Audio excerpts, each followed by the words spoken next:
ఎందుకంటే ఈరోజు మనం గమనిస్తానండి, మనము వాడే ప్రతి వస్తువు క్రైస్తవుడు కనిపెట్టిందే కాదని మీలో ఎవరైనా చెప్పగలరా?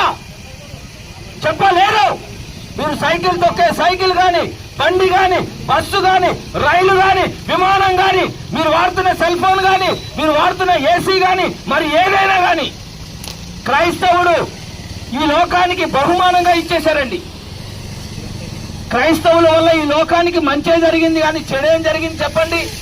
ఈ దేశానికి మిషనరీలు వచ్చారు, స్కూల్స్ పెట్టారు, ఏమండి హాస్పిటల్స్ పెట్టారు, ఎన్ని చేశారండి? ఇన్ని చేస్తున్న క్రైస్తవుల మీద ఎందుకండి దాడులు? అంటే మేము చేస్తున్న నేరం ఏంటి? మీ తల్లిదండ్రుల్ని బాగా చూసుకోమని చెప్పడమా?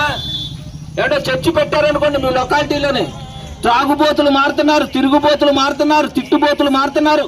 ఎంత మంచి ప్రవర్తన కలిగి ఉంటున్నారండి? మీ సొమ్మ ఏమైనా తిన్నారా అని అడుగుతున్నాను నేను ఈరోజు. కనుక దయచేసి గమనించండి, ఈ ప్రపంచానికి క్రైస్తవ్యం వలన గాని క్రీస్తు వలన గాని మేలు తప్పితే కీడు జరగలేదు. జై బోలో యేసు మసీహ్కి. We are proud to be a Indian Christian. Yes, మేము భారతీయులమని గర్విస్తున్నాము.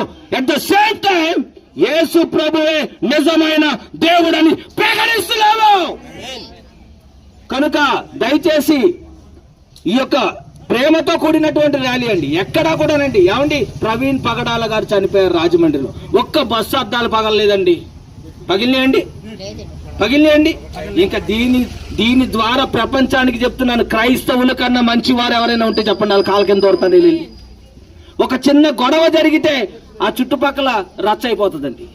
కానీ హైదరాబాద్లో కానీ, సికింద్రాబాద్లో కానీ, విజయవాడలో కానీ, వైజాగ్లో కానీ, రాజమండ్రిలో కానీ, కాకినాడలో కానీ, అమలాపురంలో కానీ, రాజోల్లో కానీ, పాలకొల్లో కానీ ఒక్క బస్సు అద్దం కూడా పగలలేదంటే క్రైస్తవుడికి దేవుడు చూపిన మార్గము ఎంత శాంతి మార్గమో మీరు అర్థం చేసుకోండి.